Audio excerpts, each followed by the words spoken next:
Hello and greetings, ladies and gentlemen, friends and connections.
Coming back, thank you. Thank you for your patience. So hello, greetings, ladies and gentlemen, friends and connections. Welcome. Thank you very much for joining us today. My name's Michael Patterson. I'm the founder and CEO of OwnYourDestiny.life. And I'm going to be your guide for the next 90 or so minutes as we dive into the rich and important topic of trusted career pivoting techniques for success in these turbulent times. We've got a lovely audience today from near and far. Drop us a hello in the comments box. Let us know where you're joining us from. Quite a mix.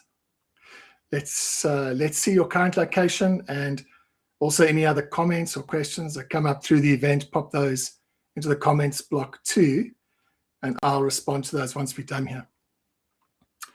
So, as CEO and founder of OwnYourDestiny.life, my job is quite simple. All I do is show up every day supporting mid-career professionals pivot their careers with confidence in the age of AI. I've personally spent more than 30 years helping people and organizations navigate change, from leading teams through major industry shifts to coaching and mentoring professionals moving into new industries, stepping into senior leadership positions, launching businesses, and creating portfolio careers. I've personally navigated 9 different industries and 7 career reinventions over this period of time. And every pivot taught me more and more about what actually works and what's just a big waste of time and money. And now I'm showing up every day, hunting down the new patterns and techniques that are the most effective for this AI era, doing the hard yards so you don't have to.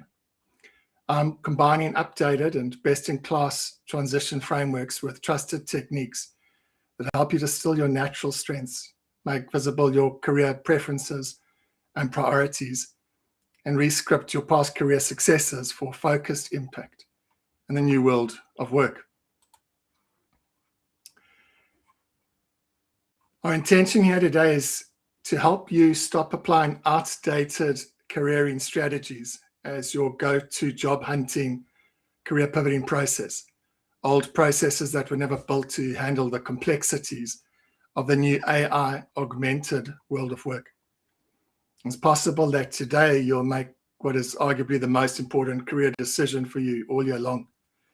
You'll choose to turn your back on these outdated parts of job hunting, a decision that will see you taking control of your career and moving confidently towards your next rewarding opportunity. What we want to get out of today, why it's so important, is letting you set yourself up for success in the current market so you can land good and rewarding work opportunities, get heard, get seen, get multiple offers on the table for you to choose from. We want you to understand how the job hunting practices that worked so well in the old pre-AI job market aren't those that are going to get you what you want in the new AI-shaped world of work. We want to let you have a look at what AI is doing to mid-career roles without the hype, so you can respond with facts rather than fear. You'll want to understand why traditional recruitment feels so broken right now and what people who are actually getting hired are doing differently. I also want to leave you with some simple weekly habits that help you make sense of the market, build the right connections, and start designing your next chapter with intention. Okay, so it's not all just about you. Yep, a little bit about me as well. As I shared earlier, I've personally navigated 9 different industries and 7 career reinventions over the past 30 years. My path isn't traditional at all in the linear sense. There's some clear buckets, a number of years where I was in law, and then I was in banking, and then I was in outsourcing, and then staffing and recruitment. There's also a lot of really different pieces in between. So I started off when I left school studying law and accounts, so I could become a lawyer. Met with success there, became a commercial and property lawyer, and became a partner in that law firm. I was there for a number of years, there for about 6 years. And towards the end of that, I was asking myself, where am I taking my career? What is it looking like? Where am I going? And I honestly couldn't see myself as an oldish person being a lawyer in a law firm. And so I started looking around a little bit more, and I made a jump over to what was my legal practice's largest client. So it wasn't too difficult a conversation. They needed support managing the work that I was doing for them. They were quite happy to bring me on board in an executive director role. And that lasted a little while, but not too long. In fact, I was there for just about over 2 years, and then they restructured. Didn't work so well for me. So I had my first kind of big session out of formal employment. I had a 20 month journey where I looked to create other experiences during that time. What I did as the main piece is set myself up as a financial advisor with insurance and wealth products, and in a contract through one of the large banks. And I had quite a bit of time on my hands, so I started playing around a little bit. And one of the things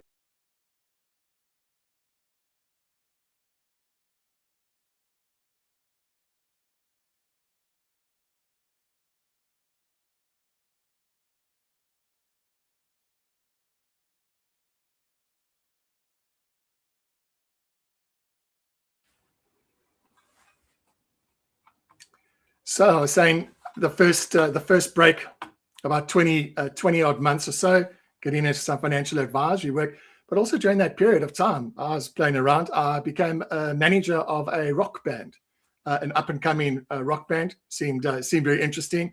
Seemed quite the life. Turned out I wasn't quite fit for that. Stayed there for about 2-3 months, and then we parted ways. Also had an opportunity to be an organizational development specialist. Found the material fabulous, got a license from one of the local creators, tried that around, wasn't really getting that much traction. And to be fair, nothing too much fabulous happened in that period of time. So I chose then to return back to the formal place. I got hold of a few friends, asked if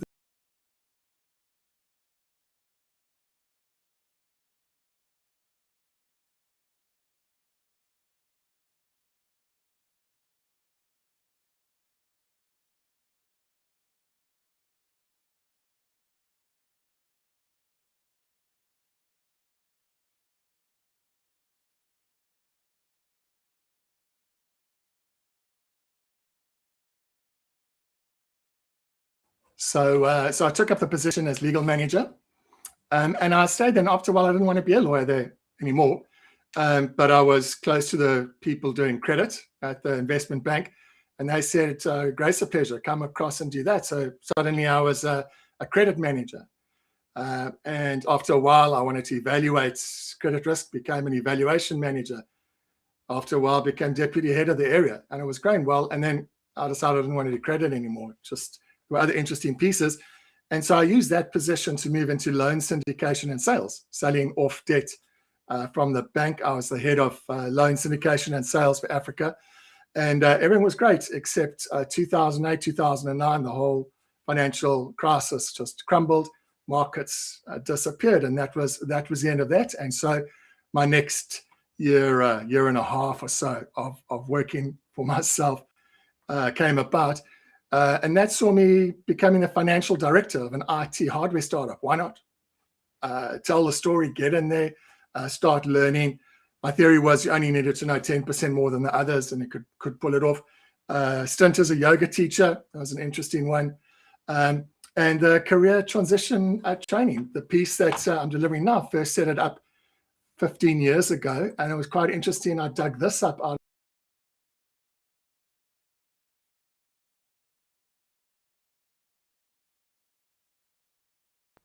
right now, for sure.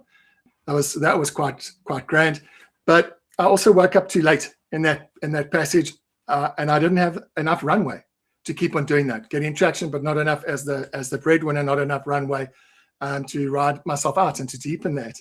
And that was part of becoming aware of the importance of runway. The first break I had, understanding about networks, connection, storytelling, I was in play there, but the runway brought that to a close. So I jumped back in again and ended up going into outsourcing and sourcing and procurement. And why not? They would have me, I could tell the story about why I do well there.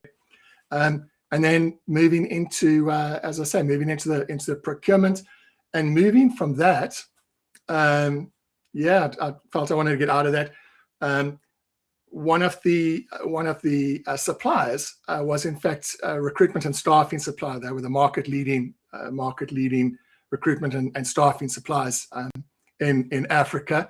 And I knocked on the door, shared a vision of what it is that I'm looking for and how I can help. And so opened up that door. And that was then a decade of me being in outsourcing and staffing and recruitment, which has helped me understand a lot about what works and what doesn't work from a recruitment and a staffing point of view, and obviously being able to share with you some of the secrets, some of the things of like why things so difficult and tricky. A lot of what was happening through my processes, and then including the last break I had when I was moving from South Africa over here to England, was about working out the method of what all these changes were for, being able to enhance the process of pivoting successfully, understanding what it is, polishing it all, and test driving it a heck of a lot more. So weaving that back into what we're looking at from a today point of view. First going to look at the AI elephant in the room.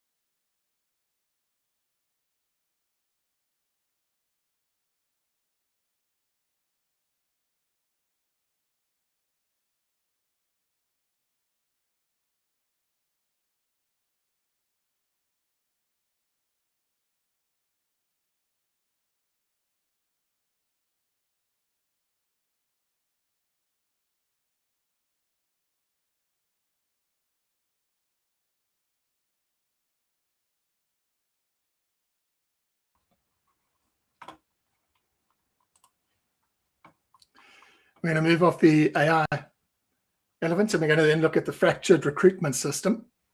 So we'll look at the recruitment reality right now, ghosting, ghost jobs, the collapse in hiring rates, and why job boards feel so soul-crushing. We'll look at the old way to pivot.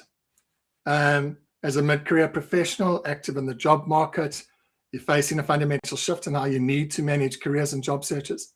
And this shows up in a shift away from the outdated practices that worked in a more stable pre-AI market towards new approaches that are designed for an AI-shaped labor market. And in the past,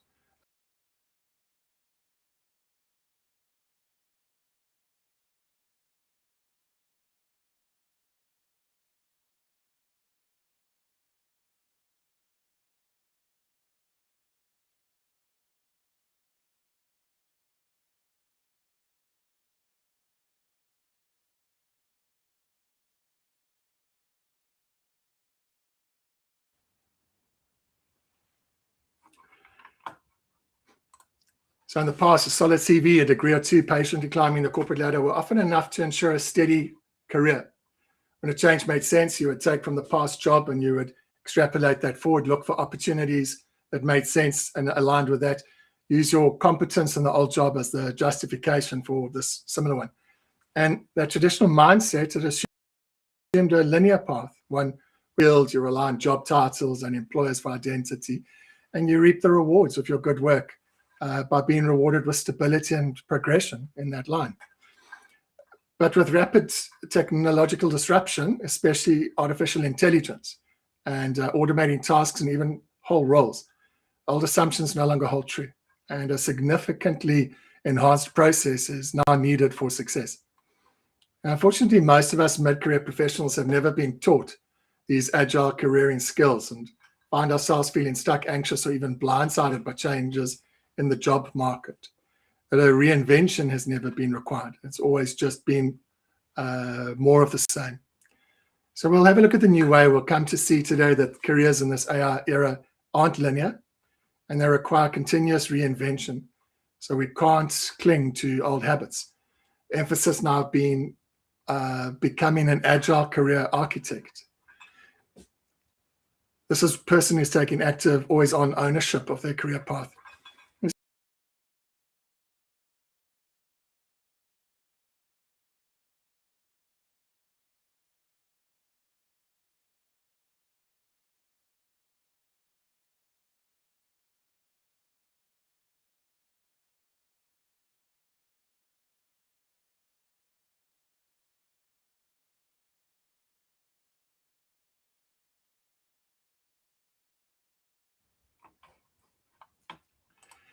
We're also going to have a look at support for your journey.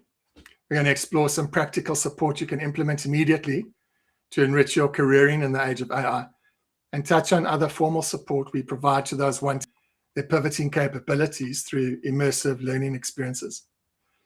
Also, some really lovely resources to share with you to help set you up for a career pivoting success. I'll give some more details of those as we go through and towards the end of the event. I've also put a comment on the event for the resources. You'll pick up my email address and just mail me, and I'll then be able to send those directly. I'll send the link directly over to you. For today, some simple agreements just to help get us all getting the most out of the day. So first up, this masterclass isn't about instant fixes. We're talking about next couple of years of your working life, and you'll get some really practical experiences, but this isn't a one-click magic wand question and answer session. Second, this is a judgment-free space. Most of us were never taught how to pivot careers in a turbulent, wild world like this present one. And if you feel a bit behind at the moment, that makes a lot of sense. It's not a sign that there's something wrong with you. In fact, you're in very good company there with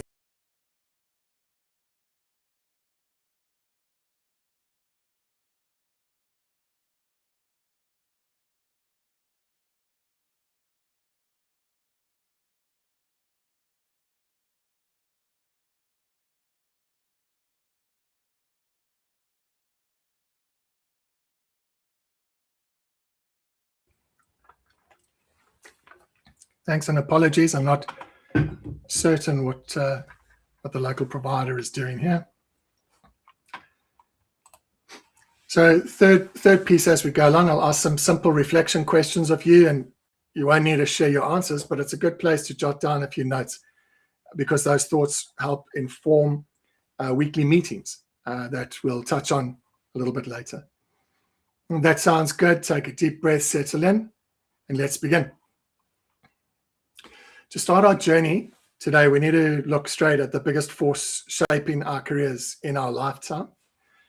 No serious look at career pivoting success today is complete without facing into what AI is doing and the speed at which it's been advanced and deployed.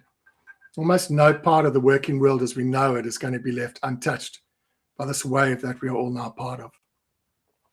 LinkedIn's Workforce Confidence Survey tells us that about 1/3 of their members surveyed are worried, deeply worried about how AI might affect their jobs.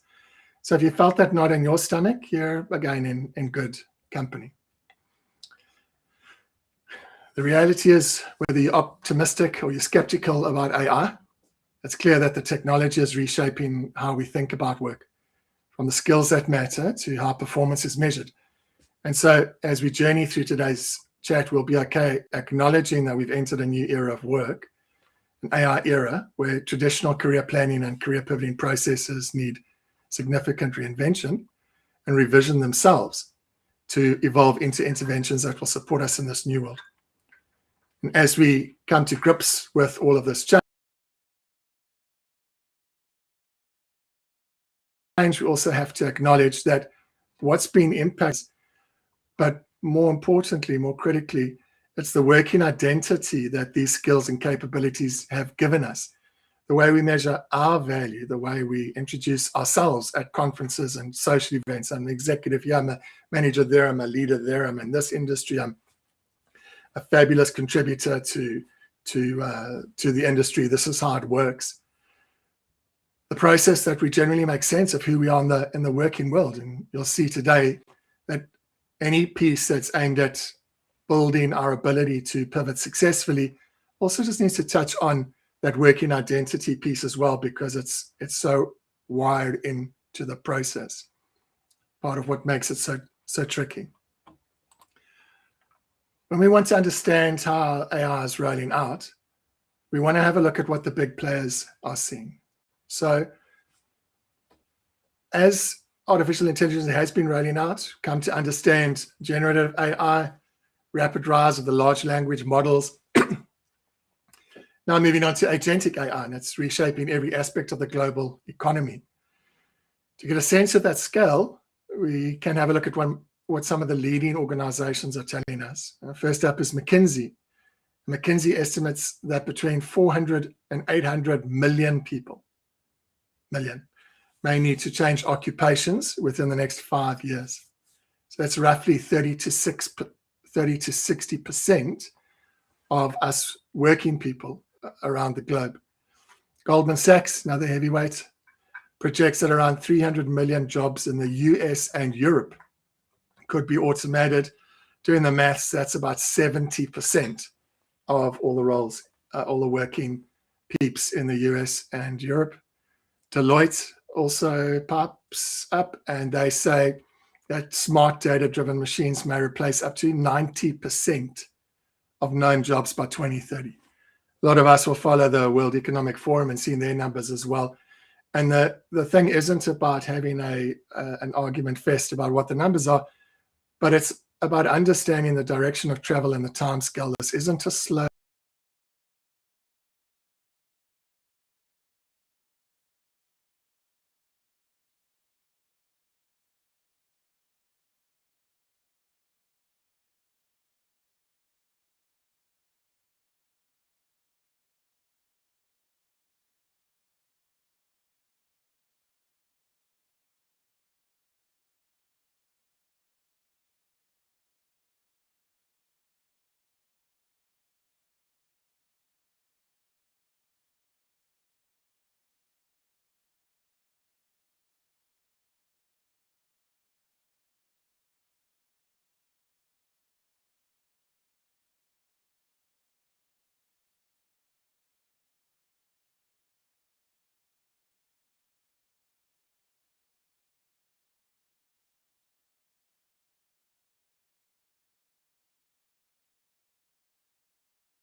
So with each passing week, we all are getting more and more of an understanding of what AI is doing and checking out how it's actively reshaping our world of work. As we come to understand more and more about this evolution, we're noticing that AI isn't simply automating jobs. It's actually reconfiguring the structure of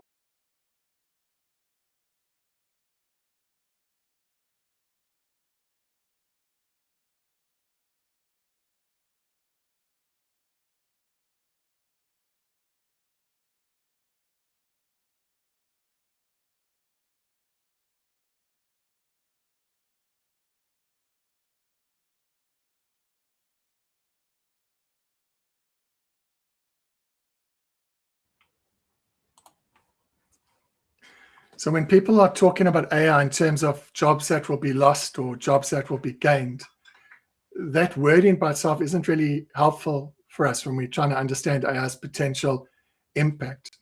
Think about your role today. It's not one single task. It's a bundle of tasks and responsibilities. And some tasks are routine, some complex, some ambiguous, some complicated, needing a lot of experience to navigate successfully.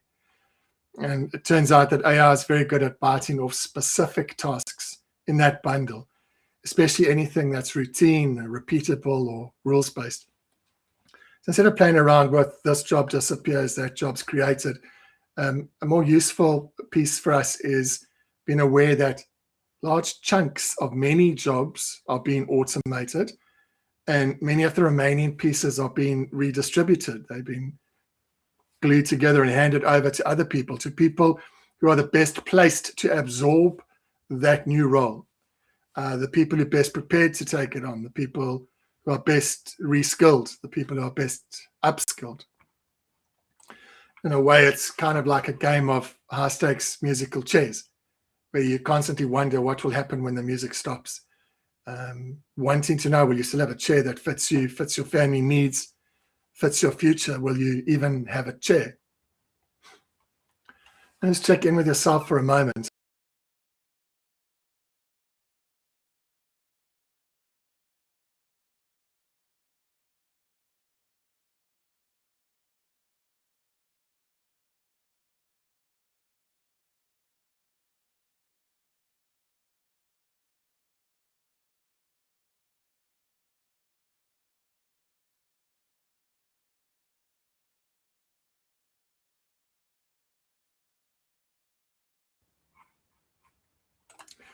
There's, of course, another part of the story that matters to us that we need to work with, and that's AI doesn't only substitute for human work, automating tasks and functions. It also amplifies human work, or amplifies the importance of those uniquely human attributes and capabilities. A useful way to think about this is to notice two forces moving at the same time. So the first is substitution, and that's AI taking over routine, well-defined tasks. The second is amplification, and that's AI boosting the prospects and opportunities for people who can use it well in areas where human judgment, creativity, and leadership are still essential. So your job over the coming years needs to see you moving steadily away from the easy to substitute tasks and towards the kinds of work where AI becomes your power tool, not your rival. In this regard, we see four different skill types rising in value. When we look across the research, we see four broad types of skills that are expected to rise in value. And the first is effectiveness skills. So things like self-management, being reliable, proactive, actually doing what you said you'd do. Emotional resilience, people skills, building strong relationships, working well with others, understanding how people feel and react, learning agility, being able to get to grips quickly with new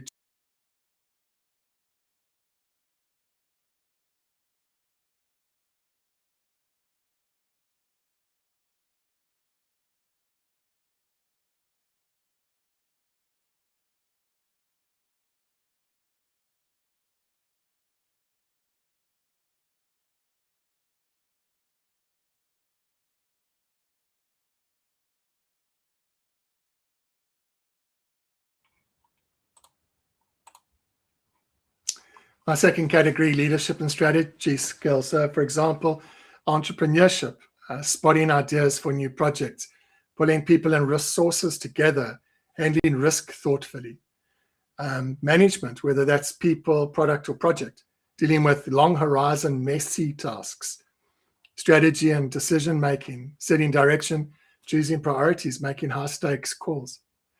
The third category is deep domain expertise, where you have a significant level of mastery in a high impact field, and you can solve complex problems that aren't just script oriented. The fourth piece, taste, brand, and influence skills. I think will be a bit tricky for the AI to get up to speed there.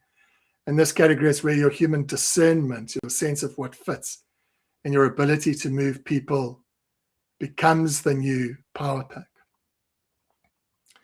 So checking out those four categories is a good spot to pause and to make a note for yourself which ones you're showing up with most today, which are the ones that you could lean into as you go forward.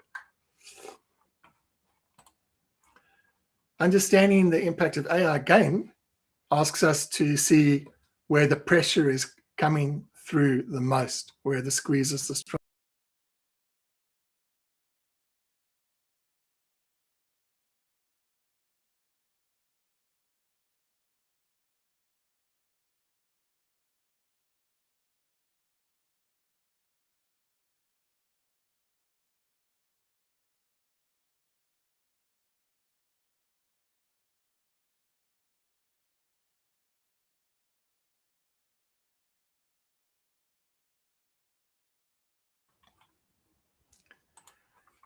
And so with most of the squeeze falling on routine white collar and professional roles, the soft middle, the problem there is it's on the upper end of the range. It's the 70 to 90% income range, which is roughly 100 to 200,000 dollars in the US, or 75,000 to 150,000 pounds a year in the UK. So these are significant ranges, significant number of well-paid people sitting there. These are the mid to upper level roles that used to be the safe middle of the organization, the steady stepping stones to leaderships. In many organizations, a lot of those roles can now be replaced by a smaller number of people overseeing many AI agents or AI-assisted colleagues. In fact, firms have already been set up to lease out AI agents to corporates, similarly to the models operate. And so this all comes together as to why so many mid-career professionals are feeling a disquiet, a strong, quiet pressure right now. The old middle is indeed being redrawn around us. What does this mean for you? What does it mean for you personally? On staying the same inside a structure that's changing this fast isn't a safe plan anymore. It means that your ability to pivot is no longer a nice to have. It has to become a core life skill. Also means that you don't have to chase every new trend, but you do need a calm, honest way to explore adjacent.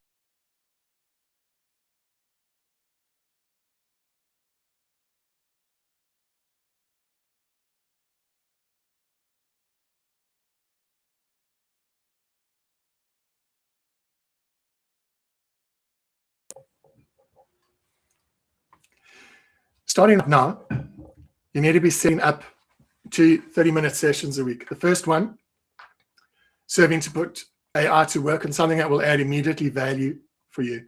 Watch a replay of an AI summit for solopreneurs.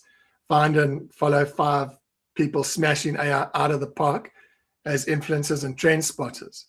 Get a small, useful app, vibe coded through Replit or Codex, and show your colleagues. Volunteer to be your team's go-to AI answer person for 1 week every month.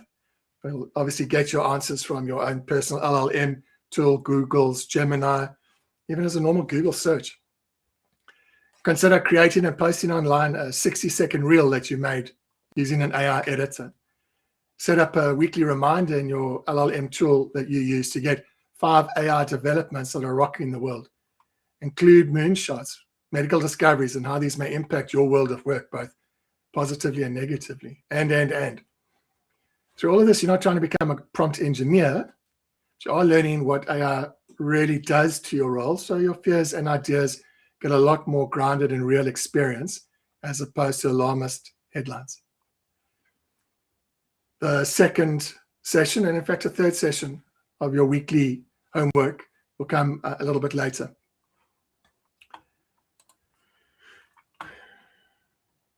So now we want to go and have a check out this next piece of the puzzle, how people are getting hired in this environment and what you need to do to increase the odds in your favor.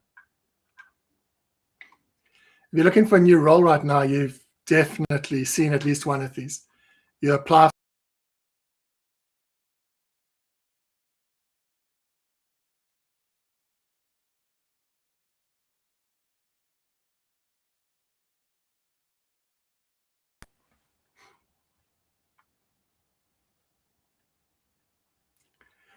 You spot a role that looks perfect, you tailor your CV, you submit your application, and a few days later, the advert vanishes.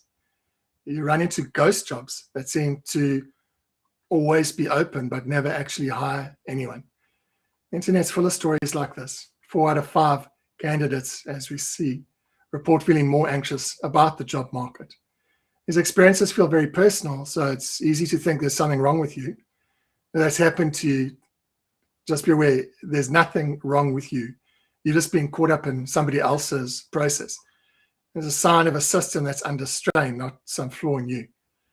Landing a job has always been hard for many of us, but there are some recent trends that have made it even worse nowadays to succeed.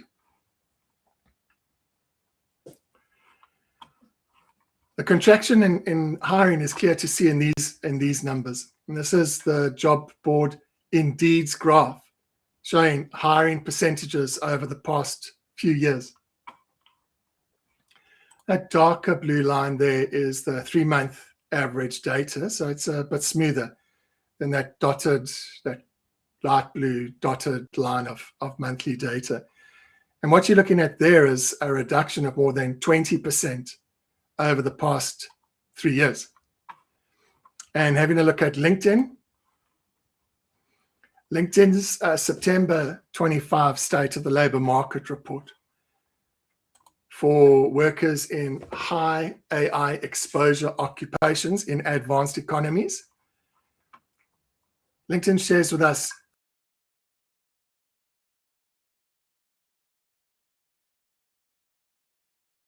across the board at the drop-off in experienced hires over the past year.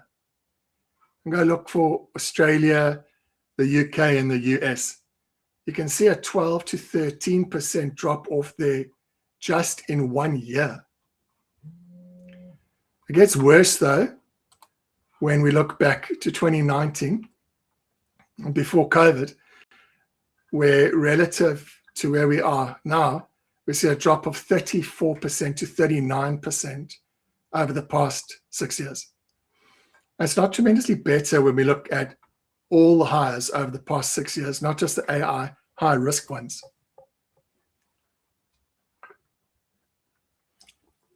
Now you can see reductions of around 20%, 18 to 22 for those mature markets. And we're also looking at a significant slowdown for degree holders. Looking at LinkedIn information, and concerns absolutely persist about the future of entry-level roles, given AI's impact there. The hiring at that level continues to trail overall hiring in many countries. Even where entry-level hiring keeps pace with broader trends, workers with 4-year degrees or higher face sharper slowdowns, with the rates for degreed and non-degreed folk now reflecting very little difference between them. You see Australia there at 24%, UK 28%, US at 37%. So why is it so hard to get hired? Well, the one thing we're looking at is that there are a lot more applications for a lot fewer jobs. And in Q3 24, recruiters received an average of 588 applications per role. This is on the Greenhouse recruitment software data within their estate. And that was up more than 25% year on year, coupled with fewer recruiters. So in recent years, companies have scaled back their recruiting resources, so there are more applications and fewer people to handle them. And what about ghosting? Why do recruiters ghost candidates? And what we see is just over 60% of job hunters experienced this in 2024. Not hearing back after applying for a role is one thing. Doing an actual interview, I need to be abandoned by the hiring team, is a whole other level of frustration. And let's be clear, there's no good excuse for ghosting candidates. The best companies and recruiters don't do it. They make it a priority to communicate with every candidate, whether it's good news or bad news. And what about ghost jobs themselves? 3 out of every 5 job hunters experience this. And so what are they and why do they even exist? Ghost jobs are roles that are posted and accepting applications, but nothing ever happens. No interviews, no rejection emails, no hiring, just silence. And why does it happen? Well, sometimes it's just sloppiness. The company decided not to move forward with hiring, forgot to take down the posting. It could be as simple as the hiring manager being on vacation with no one else assigned to handle applications. Sure, but the majority of them come from the following activities: pretending to be busy. So some companies deliberately keep jobs posted to create the appearance of growth, both for the outside world and their own team. There's also pipelining, and companies do it to build pipelines. They're not hiring right now, or not hiring at those levels. They expect to in the future. So for now, they're collecting resumes. Those are often seen as evergreen roles. Another one that we see is talent pooling for tenders. So this is staffing agencies that post ghost roles to build their own internal candidate database so they can tell companies they have a really large pool of talent to dip into, a pool that just belongs to them. And many recruitment tenders, many RFPs put out by large firms actually insist on being provided with these candidate pooling numbers as part of the assessment process. So it creates a bit of pressure in the system. These roles also show up for market sounding purposes. Companies reach out to the agencies to do market soundings. They want to understand how deep the market is for particular roles in various territories, what the current salary levels are, what the hiring demographics look like. And so these agencies put out ads, gather your information, give it back to their clients, and move on. Comparative candidates, another one. Many instances, the hiring manager has already made their decision on the successful internal or referred candidate, but their governance process requires other comparative CVs to be submitted before they'll be given the green light to hire. And so you are attached, you are the comparator. And we also see corporate tender responses. That's where the client company themselves are responding to tenders. And you'll often see this in outsourcing tenders, managed service tenders, where the outsourcing firm is responding to the RFP. They are required under the RFP to include the CVs of people that they would include in their deployed team should they be successful in the tender. And they can't submit their RFP response until they have your CV. And they can't get your CV unless you contact it and say yes. And then you never hear of them again. And let's not forget the AI loop in hiring. AI is also now playing a bigger role on both sides of the hiring process. Around 2 out of every 5 candidates presently using AI tools to help submit applications. And faced with this surge in volume, many recruiters are turning to their own AI tools to auto-reject applications that don't meet basic keyword criteria. So that's an unfortunate, vicious cycle. Candidates using AI to generate more applications, recruiters using AI to filter out applications, and real people getting lost in the noise. The result is a system that often feels more dehumanizing as the months roll out. But who then actually does get hired? Who's landing the jobs? And when we look at recent data from Ashby and others, one pattern is very clear. The internal candidates and referred candidates are getting a far higher share of interviews and offers. For general inbound applications, that's where you respond to a job board advert, placement rates in this Ashby study are on 0.2%. So that's roughly one hire for every 500 people that applied to that job. A few years ago, that was closer to 1 in 140. Still not great, but not quite the 1 in 500. It's not hard to see why job board hunting then feels so discouraging. And it's not that nobody ever gets hired this way, but the odds are heavily stacked towards people who are already known and trusted. So if your entire search strategy is reply to adverts and hope, you're playing the hardest version of this job-changing game.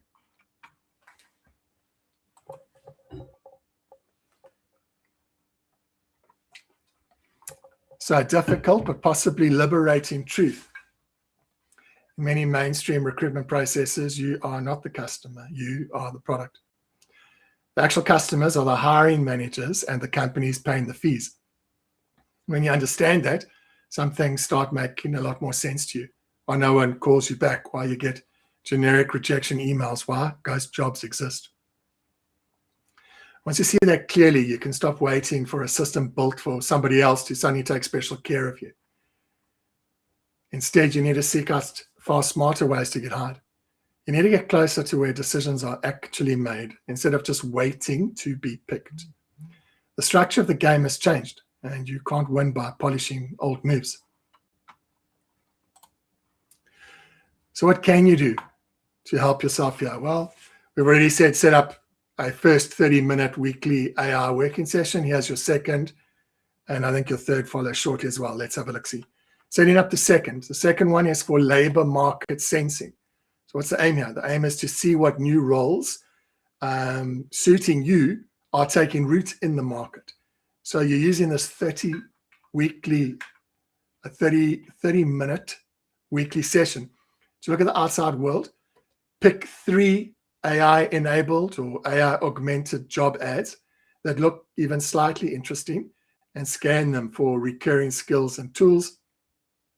Use a career site to explore roles in AI-adjacent sectors. Notice what keeps popping up. Ask an AI tool to list 10 roles that people with your background have successfully moved into, and then read about 2 of those in more detail. You're not at this stage committing to any of those jobs, but you're looking for patterns. Over a few months, those patterns point to fresh and available fields of flowers you don't get to see from inside your current beehive. The other piece is to add more intentionality to connecting with new people and new conversations. And this is about hearing real stories, not just reading listicles off LinkedIn. So this is an idea for a third session every week. This one's for a human connection. Message one person a week who's already working in a role that interests you. Keep it short, keep it respectful, couple of clear questions, no pressure. Reconnect with an old colleague who's moved into a more AI-shaped area. Ask them how they did it and what they've learned along the way. Is it stuff that you could reproduce? What are they seeing? Attend one online event, a seminar, webinar a month in a space that you're curious about, and actually ask a question to the presenter. Through all of this, it's patently clear that everyone needs to up their game significantly to get the jobs that we really want. We need to let go of these outdated practices that's been used by everyone for years and open up to the new practices now necessary to meet with success in these turbulent times. I'm going to take a moment now to go into a bit more detail about the old outdated processes and what are the new processes, so you get an idea of what's changed, what you need to do, how you're going to meet with success. So let's have a quick peek. The first one that we're going to look at, first outdated process, is believing in a fixed career identity. So here we're looking at it where you are defined by one job title or field. You're reluctant to change your working identity, your sector, often feeling that you are what you've always done. And that's good, and it's outdated. That old process was often informed or at least reinforced by an outdated true self-identity model. That model suggested that we've only got one clearly defined self that's fully formed by adulthood and resides inside us at our very core. This single self rooted in the past, in our family background, in our formative experiences, and a model of the world that suggests once we understand this one true self and what our life quest is all about, once we've got that understanding, we can then find happiness and fulfillment by attending to activities and experiences that feed that one true self. And if you're sitting as a mid-career professional and you're still participating in a career that your 18-year-old self chose, like decades ago, you'll understand what the problem is here. The new leading process is adopting a flexible career identity worldview. So that's viewing your career and your career identity as constantly evolving. You define yourself by skills, values, and the stories you tell that weave it all together, coherently, allowing you to reinvent who you are professionally to fit or to create new opportunities. What current career identity reinvention sciences are telling us is that career identity actually houses multiple possibilities. And it speaks of the possible selves model, which shares with us the understanding that we aren't made of this one singular true self. In fact, we are comprised of many selves, many different career persona, selves that are always changing, with some selves more developed or appealing than others, selves that live in both our minds and in our actions, and they exist as potentials by way of images of the future. And it's tremendously important, and it matters. This understanding is tremendously important so that it flows through into how we focus our search. It directly impacts the type of career reinvention journey you need to follow in these turbulent times to pivot successfully. The possible selves model turns on its head the outdated belief that there's this one perfect job waiting for you.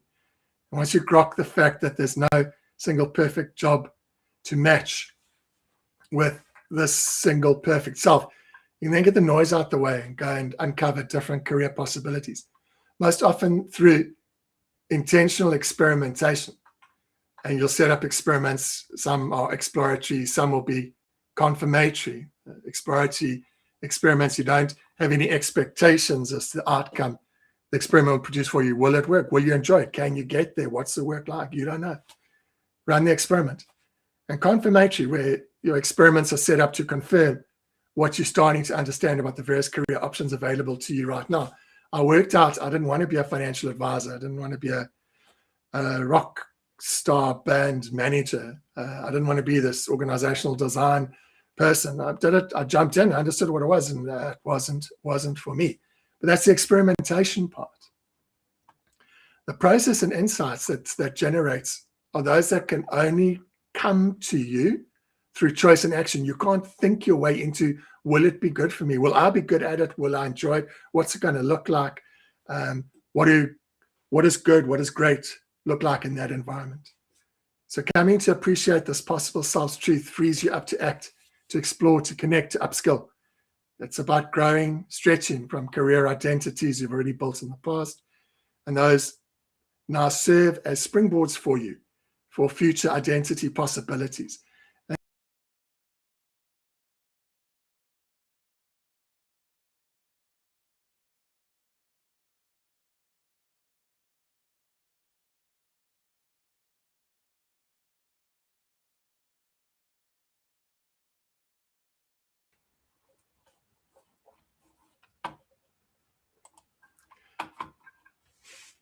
So what we're doing in this updated careering journey is less about spending a large whack of time analyzing and contemplating. It's more about rather structuring and curating your path forward as you get to design viable, feasible, and desirable options for you for your next career iteration. The old way also looked at a linear career path mindset, expectation of steady linear progression, climbing the ladder, and long-term loyalty to one profession or to one employer. And obviously that fallacy of company loyalty, the one company piece, went out a few decades ago.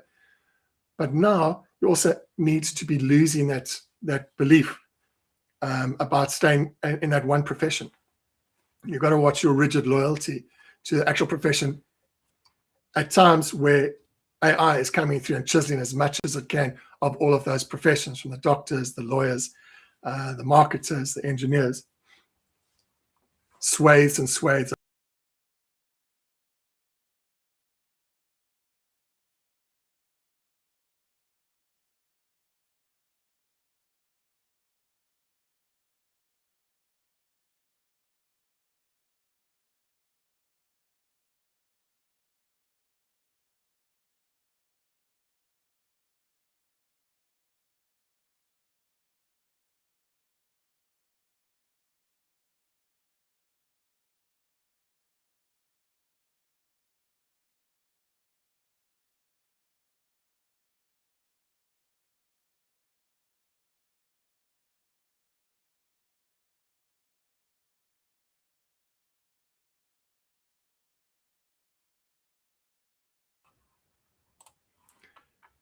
So the leading practice asks you to have an agile career path mindset. You have to anticipate non-linear moves, pivots, industry changes. You have to prioritize adaptability and continuous learning over tenure in one ladder or on one ladder. You've got to take ownership of your unfurling and unfolding career as the intentional career mind. You constantly keep open and active your career reinvention project or program of work. You stop expecting or requiring any employer to solve career possibilities and bring them to you. And you now step up to this core role. You become the active CEO of You Incorporated. As a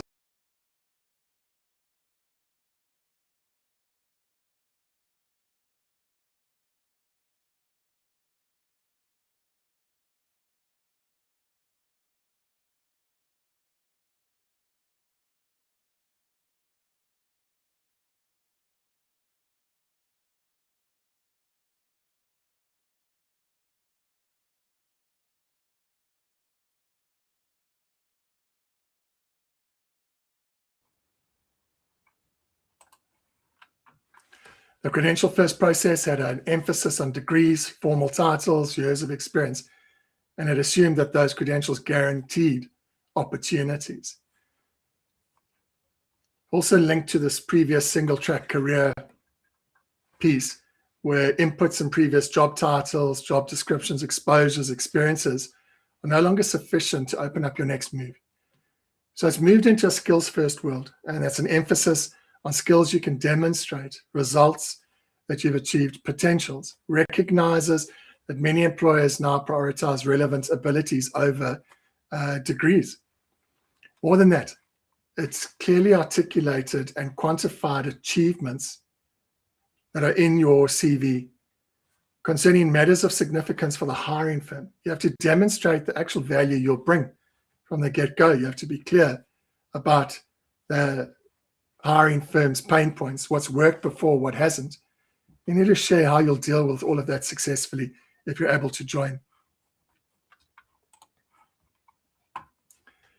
We also have a old outdated practice of having a local or insular outlook focused on immediate industry and location, unaware of global or tech trends affecting job demand. You used to be able to get away with being insular. Now you have to have a market-aware outlook. You have to keep abreast.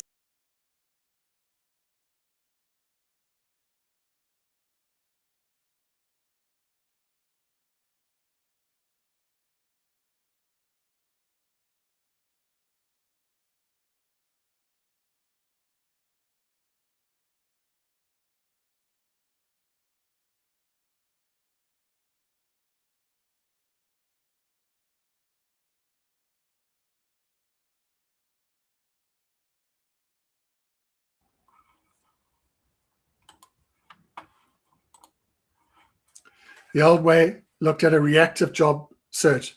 You'd start the job hunt only after the need arose, for example, off a layoff. And this applies to the process we see you applying to posted jobs and then crossing your fingers and waiting. And you only start working towards your next job once your current job ends. You're 6 to 12 months late to the party. The leading practices now require you to have a proactive job search mentality.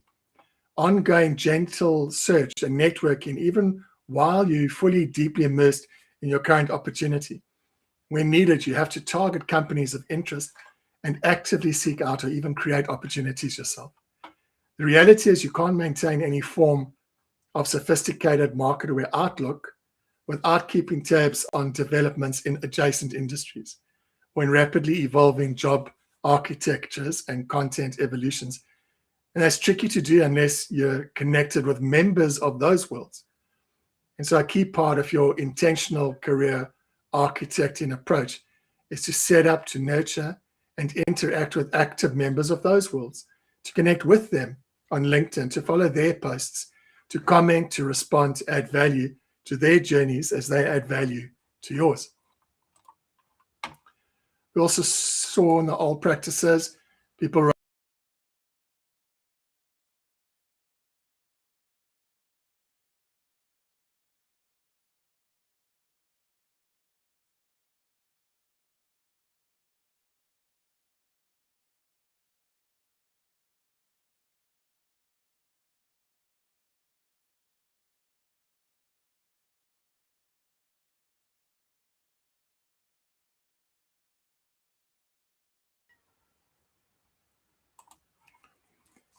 The leading practice now is a focus on the hidden markets. It's prioritizing the hidden job market, networking, referrals, internal openings. Spend more time building connections than clicking apply.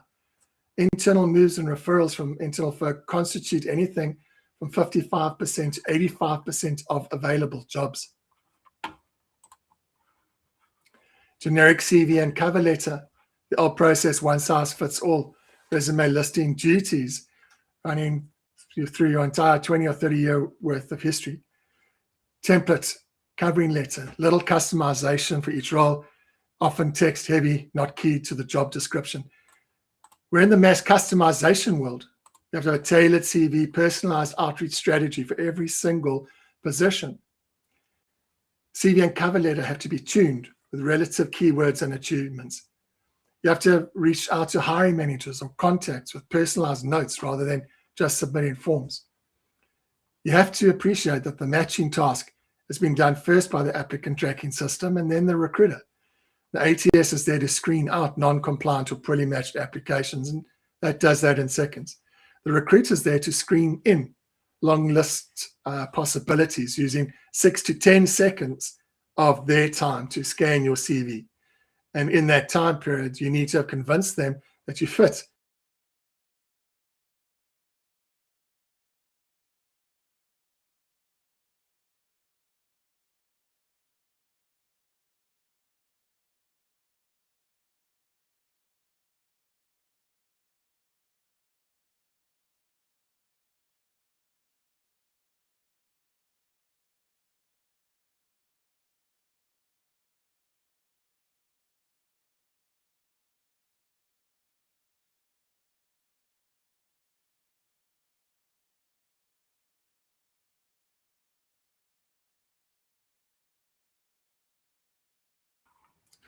The old way that also saw static professional profiles, minimal LinkedIn use, or having an outdated profile on LinkedIn, not allowing people to connect with you on LinkedIn, no portfolio unless it's in a design field. You're relying just on tech CV to represent you. The leading practices ask you to have a robust online presence, active, up-to-date LinkedIn profile, and that's linked on your CV. You have to use your online portfolio, project samples to showcase work. So GitHub for code, personal websites for case studies. Your LinkedIn profile is your home website for your company you incorporated. And similar rules apply to anyone visiting a website interested in buying something. They want to know who you are, what you sell, why or how they can trust you. Where is the social proof that you're with great reviews? And what is your differentiator? What's your unique selling proposition? You need to explain this in a matter of seconds for the reader of your profile. Old ways, intermittent or occasional last-minute networking only during job crises.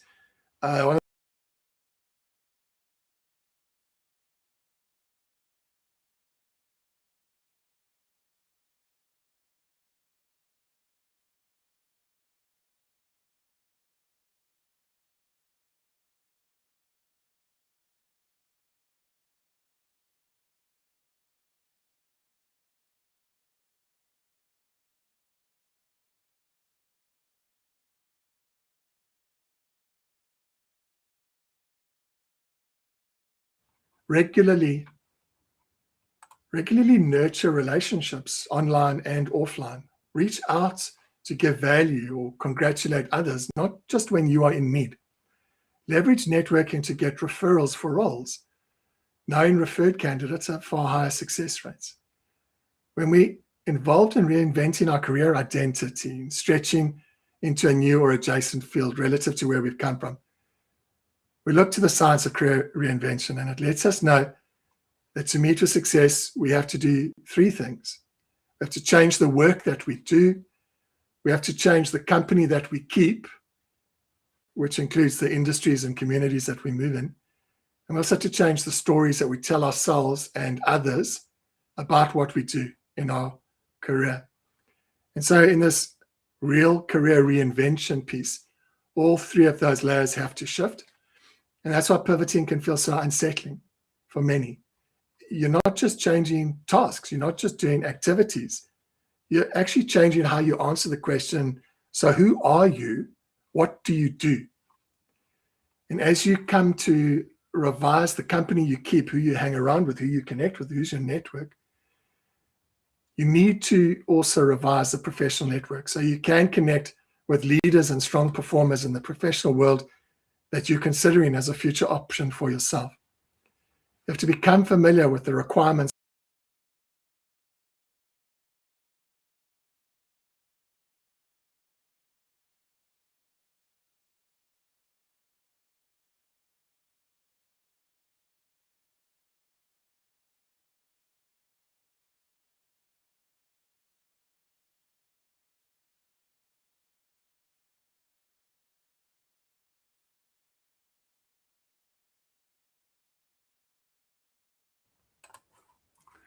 and you also need to connect again with connections already in your career circle.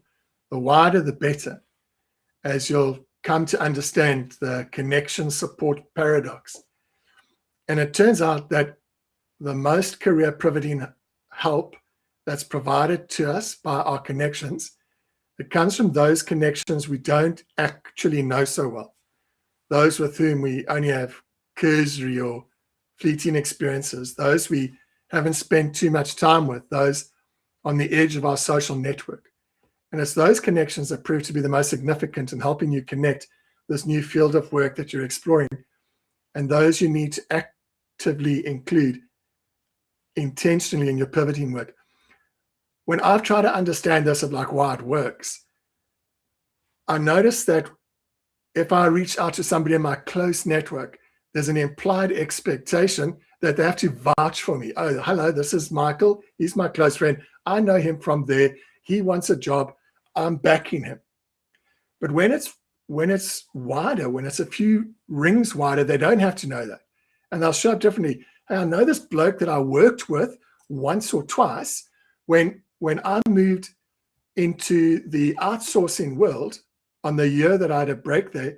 I told you at the beginning part, I showed up as a financial director of a startup laptop selling company. I was there for 2-3 months, didn't work out, went on to other pieces.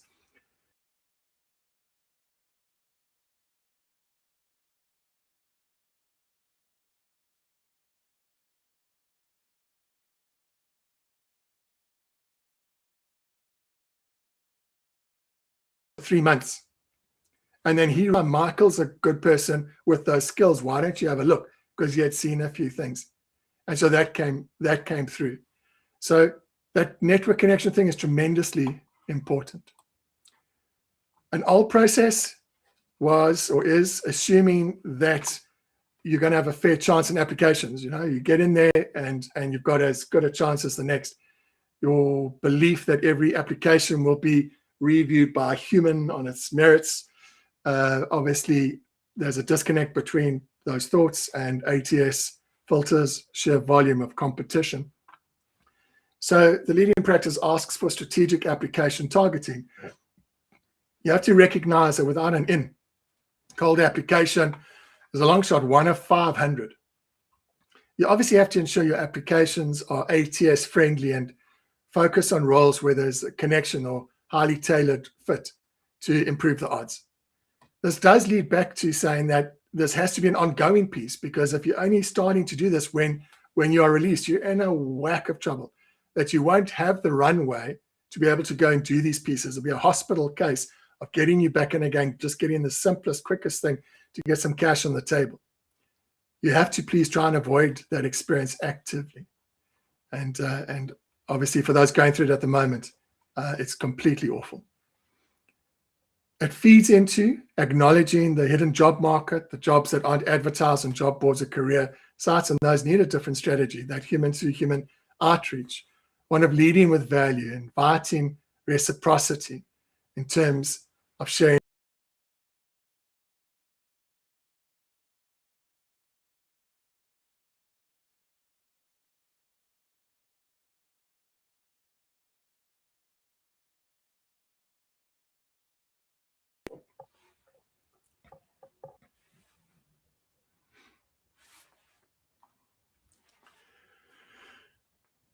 Having to bring clear evidence that you've already solved problems of significance for this new firm is quite readily available for you these days with the proliferation of the AI LLM tools, Chat, GPT, Claude, Copilot, Perplexity, and then vibe coding apps like OpenAI's Codex and Replit. You can actually build something that's really important, targeted, understand the firm, understand who the leaders are, understand their strategies, see what the pain points are. What do they need to have solved? Go solve it. Bring it to them. I've solved this for you. This is how I add value. Get them to want to hire you. Get them to open up a job vacancy for you. Strategic application targeting. Out with the old manual process, spending time, excessive time on repetitive tasks, tracking jobs in a notebook, Googling interview questions. You have to have a tech-enabled process. You've got to use tools to automate and assist. You've got to use resume scanners for keyword alignment, AI to draft, edit, cover letters, job trackers to organize applications, calendar apps to schedule follow-ups, speeds up the research, reduces human error. And linked to that, the old way of not really understanding much about AI, relying on old templates, personal effort alone.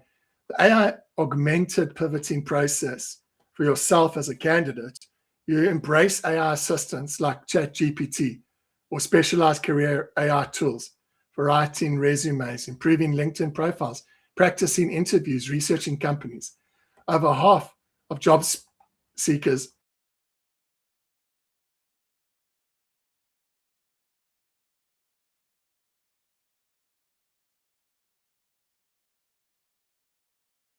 are now using Gen AI for those tasks, boosting efficiency. One of the first things you need to take up is a subscription, if you don't already have one, a subscription to a paid version of your preferred LLM tool, Chat, Claude, Perplexity, Copilot. It doesn't matter, just get one. Even if it's the lowest tier of the paid version. Not only does the absence of such subscription remove you from raising your AI augmented successes, you cannot realistically manage this career program of mass customized work without the input of these tools.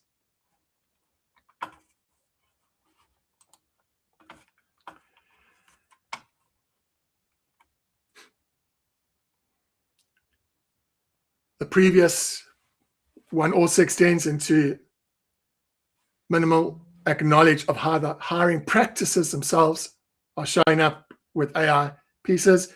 You're assuming traditional interviews and screening. You might get caught off guard by one-way video interviews, algorithmic tests, and the like.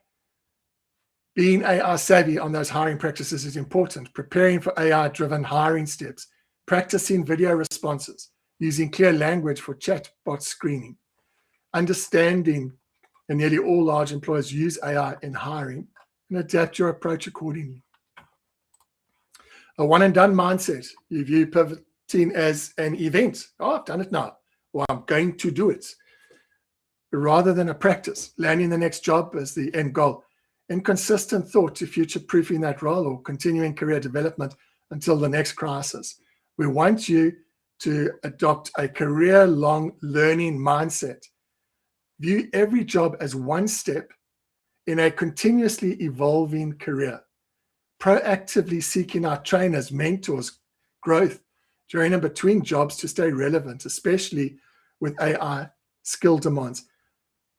An image that works well for me is like a checkers board or a chess board, where you move into one square, and from there you can touch another 8 around you. You can move into any one of those 8. You can't jump into those far corners or anything. You can only move into your next one adjacent.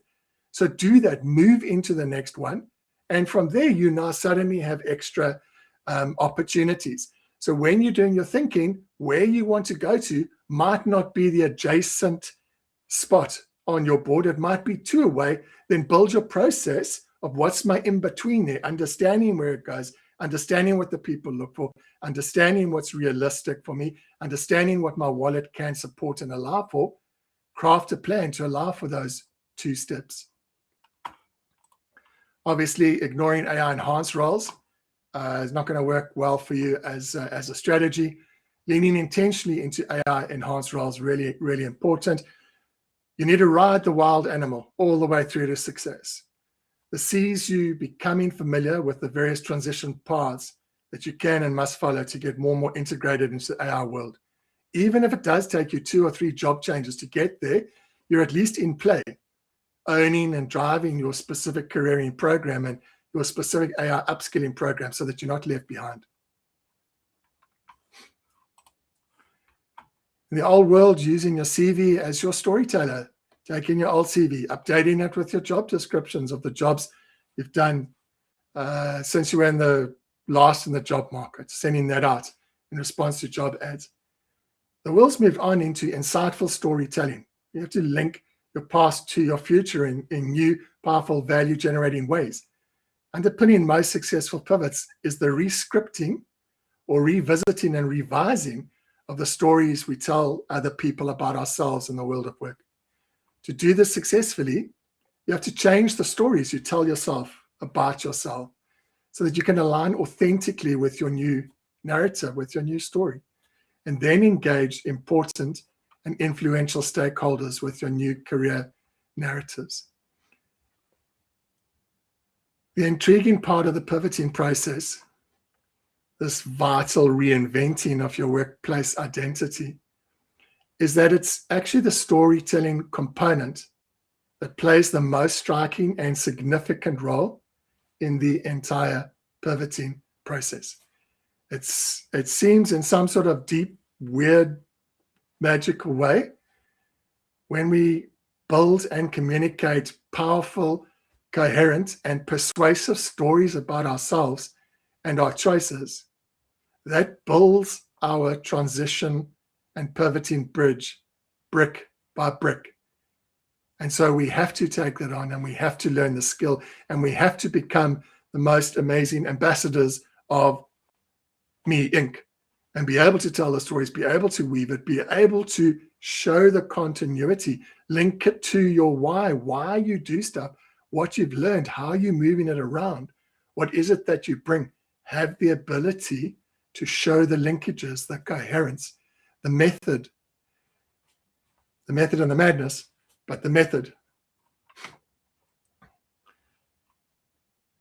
And linked to the storytelling, it's in the feedback we receive from important people that we include in our process, those with whom we share our new stories. We come to own these new fledgling identities, breathing life into them, making them stronger and stronger, one telling at a time. So you've done well listening to all of those things, and I congratulate you. There's a lot of complexity in place and a lot of information and a lot of interruption with the signal, which is just completely awful, and for which I apologize. But all is not lost. I've taken those old and those new pieces, and I've put it together in a document that captures it for you, that you can study in your own good time, and pick these pieces up and start building these processes, your outreach, your friends, your networks, your connections. Email me. Put my email address in the comment section, michael@ownyourdestiny.life, and I'll send you the link there for that, and another piece which I think is really, really fabulous, and it's going to come up now. So I've talked at length, and for me it's clear that there's quite a bit of transformation required to create your program of success in these turbulent times. But don't panic. What we've done in Own Your Destiny is we've built career pivoting accelerator programs directly to support these transition requirements. And the process has 5 steps to it, and I'm going to take you through that. But even more than that, the second document that I want to give to you is a playbook on how to run this accelerated process, so that you don't have to panic, you don't have to die, you don't have to be all confused. It's very clearly set out what you must do, how you can do it, inputs, outputs, what success looks like, things to watch out for. Please email me, ask me for the link, I want you to have that document. Okay, what are we looking at? The five-step career pivoting accelerated methodology. 5 steps we've labeled clarity, confidence, chart, commence, and commune. Let's drill down that a little bit more. Step 1 in the process, the clarity foundation process, is resetting and reconnecting. The purpose there is for you to step back from all the noise, get clear on who you are right now, what you value now, what strengths you bring, and who you want to become next, unfettered by decisions you made when you were 18 or 24, or what other important people in your life wanted to see you doing. This foundational step is about reconnecting with your core identity, allowing the outdated career identity to release. That's the identity holding you back. This is creating a stable launching point for your pivot. To be fair, you can also have a grieving or a farewell process to the old careering identity, and that's 100% fair and appropriate. The step 2 that we're looking at, the confidence part, is about designing your direction, confidence and vision. So now you know what.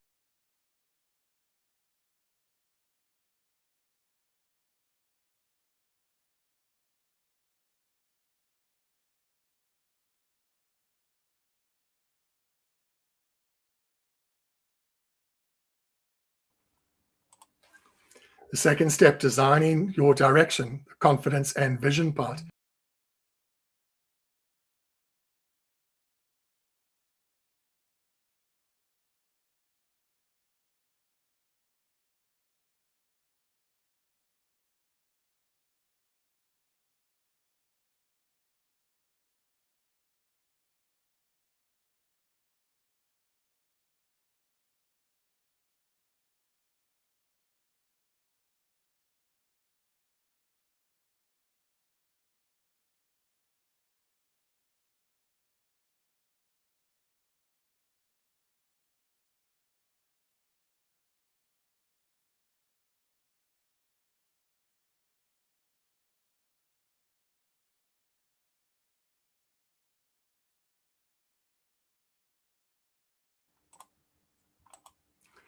So taking that a third time, apologies.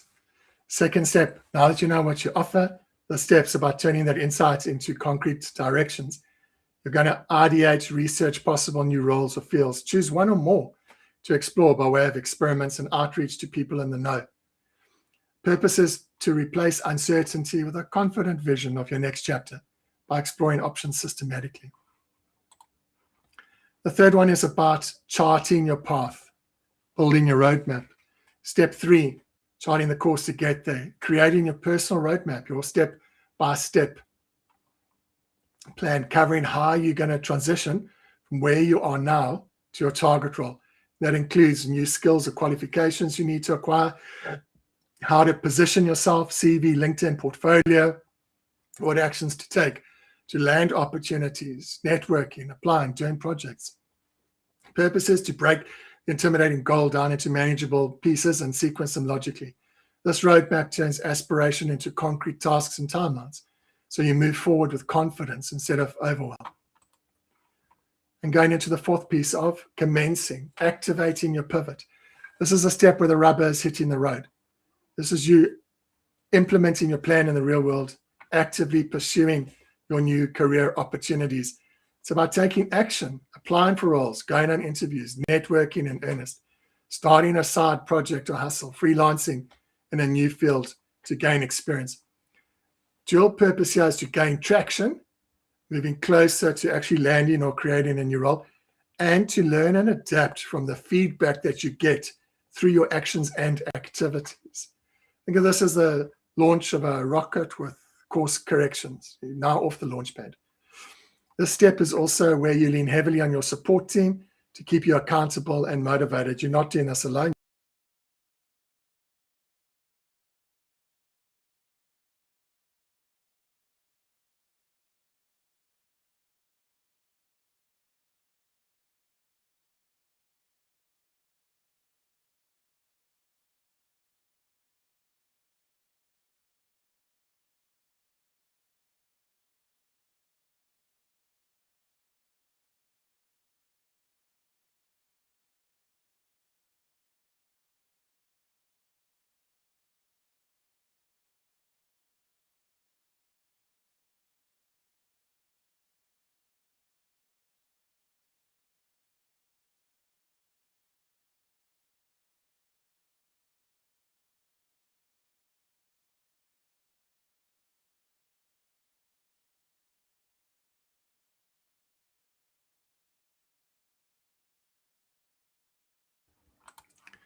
So the goal here on step 4 is to translate all the preparation into tangible results, feedback, value increase.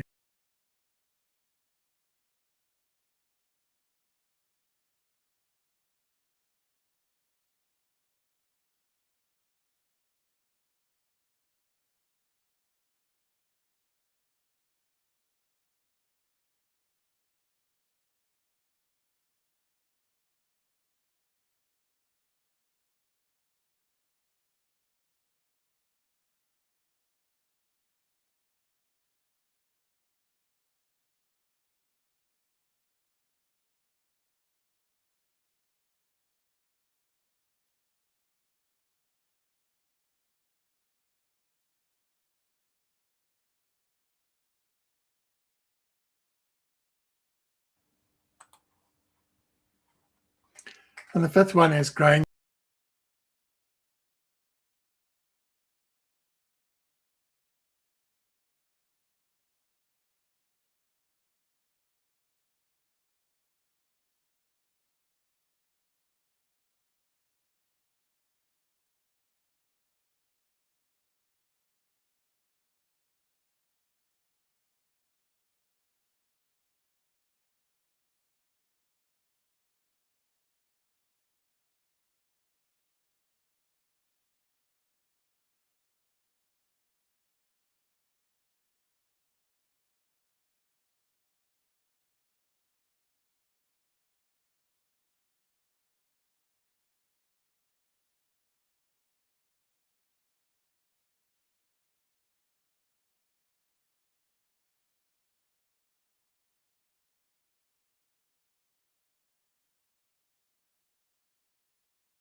So we say step 5 is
the journey doesn't end on day 1 of your new job. This final step ensures you embed yourself in a supportive community and keep evolving so that Pivot becomes truly successful and you're ready to handle the next shifts that life throws at you. So that purpose is twofold: support, having peers and mentors to turn to, share with, learn from, so you don't feel alone, and continuous growth, making lifelong learning and adaptability a habit, especially in the AI era where change is constant. This is where you turn a one-time transition into a sustainable career strategy.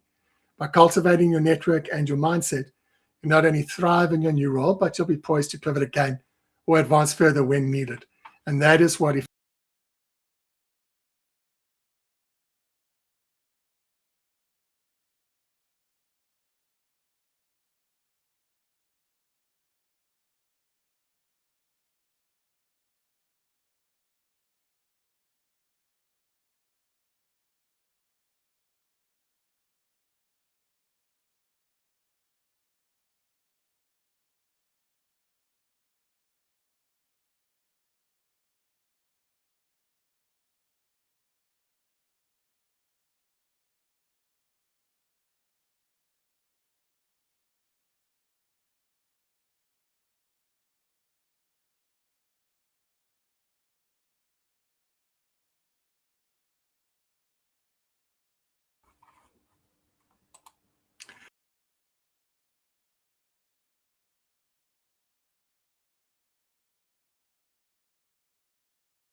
and those looking for additional support.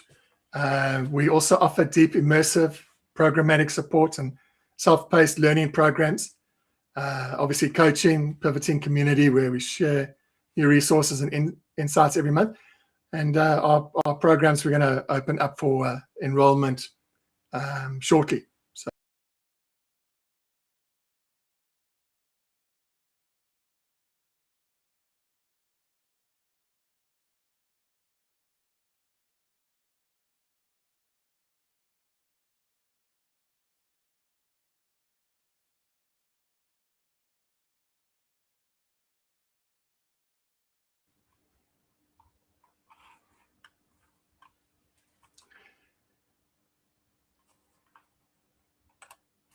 taking a moment there to share up some information on people that we've taken through our processes. From a journeying point of view, Imran was stuck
as we all take it forward. We need to keep motivated. We need to be able to fight the good fight. We need to be able to go and do these necessary transformations.